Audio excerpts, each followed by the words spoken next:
حضرت عمر رضی اللہ تعالیٰ عنہ کا دربار لگا ہے. ایک شخص کو پکڑ کر لوگ لے آتے ہیں کہ شخص نے ہمارے باپ کو قتل کر دیا. حضرت عمر رضی اللہ تعالیٰ عنہ نے پوچھا کیا ماجرا ہے بھائی؟ اس نے کہا جی واقعی میں ان کے باپ کا قاتل ہوں، لیکن میں نے قتل نہیں کیا. ہوا یہ کہ میں ایک مسافر میں جا رہا تھا، راستے کے اندر سب چراگاہ تھی، میرا اونٹ بھوکا تھا، اس چراگاہ میں داخل ہو گیا. اس کے بوڑھے باپ نے پتھر اٹھایا اور میرے اونٹ کو مارا، اس کی آنکھ نکل گئی. مجھے بڑا غصہ آیا، میں نے وہی پتھر اٹھا کر اس کے باپ کو دے مارا، لیکن وہ ایسے ٹکانے پہ لگا کہ اس کا باپ فوراً فوت ہو گیا. میرا قصد اور ارادہ نہیں تھا، لیکن بہرحال میں اس بات کا اقراری ہوں کہ میں نے اس کے باپ کو قتل کر دیا ہے. آپ جو حکم سنائیں میں اس کو قبول کروں گا، لیکن میں ایک مہلت مانگتا ہوں کہ میرے دیتے اور میری گردن کاٹ دی جاتی ہے تو وہ امانت جو میں نے رکھی ہوئی ہے سنبھال کر کے، میرے علاوہ کوئی جانتا بھی نہیں ہے، تو وہ اس تک کون پہنچائے گا؟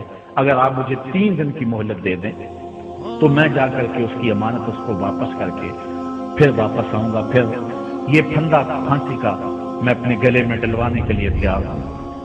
حضرت عمر رضی اللہ تعالیٰ عنہ نے فرمایا کہ کوئی شخص تیری ضمانت دے دے تو ہم تجھے چھٹی دینے کے لیے تیار ہیں. اس نے دائیں بائیں دیکھا، پورے مدینے میں اس کا کوئی شناسہ ہی نہیں تھا، واقف ہی نہیں تھا، ایک اجنبی شخص تھا حضرت ابو، اور ابھی تک وہ نہیں آیا. اور میاں صاحب فرماتے ہیں ایک بار جو کھائیں اڑ جاندے ہو پھر کبھی نہ پھنس دینے. ظاہر ہے وہ چلا گیا، واپس تو نہیں پلٹ کے آئے گا، اسے پتا ہے کہ آگے سیدھی سیدھی میری موت ہے، تو تم نے یہ کیا غلطی کی؟ خیر آپ نے فرمایا کہ اگر وہ نہ آیا تو یہ پھانسی کا پھندا میرے گلے میں ڈال دینا، لیکن بہرحال میں نے اس کی ضمانت دی. کچھ عرصہ بیتا کہ دور سے گرد و غبار اڑتا ہوا دکھائی دیا. جب صورت واضح ہوئی تو وہی شخص حضرت عمر فاروق رضی اللہ تعالیٰ عنہ کے دربار میں کھڑا ہو کہنے لگا حضرت کسی وجہ سے تاخیر سے پہنچا ہوں، معذرت چاہتا ہوں، اب جو حکم ہے پورا کیجیے. حضرت عمر رضی اللہ تعالیٰ عنہ اس کے پھانسی کے احکامات جاری کر چکے تھے.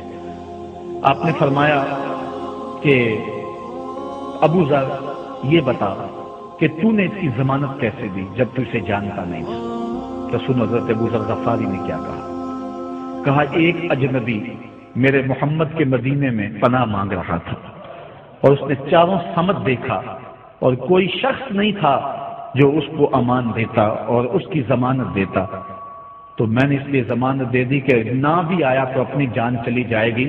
کل کو یہ تو نہیں کہے گا کہ محمد کے مدینے میں کسی نے ضمانت مانگی تھی، پورے شہر میں کوئی ضمانت دینے والا نہیں تھا.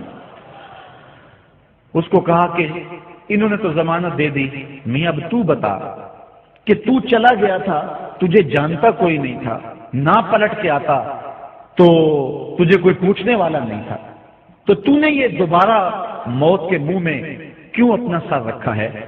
تو اس نے کہا کہ میں نے کہا کہ ایک اجنبی کی ضمانت ایک ایسے شخص نے دی ہے جو مجھے جانتا بھی نہیں ہے، اور اگر میں نہ گیا تو لوگ قیامت تک اجنبیوں پر بھروسہ نہیں کریں گے کہ اجنبی یوں سلوک کیا کرتے ہیں. تو حضرت عمر رضی اللہ تعالیٰ عنہ اس کے پھانسی کے احکام جاری کیے. تو جن کے باپ کو قتل کیا تھا وہ بیٹے کھڑے ہو گئے، کہنے لگے تاریخ کی کالک ہم اپنے منہ پہ ملیں گے، ہم بھی اپنے باپ کے قاتل کو معاف کر دیتے ہیں. یہ ہماری تاریخ ہے، یہ ہماری کہانی ہے. لیکن آج ہم کس جگہ پہ کھڑے ہیں اور کیا ہماری صورتحال ہے؟ نہ ہمارا کردار رہا اور نہ ہم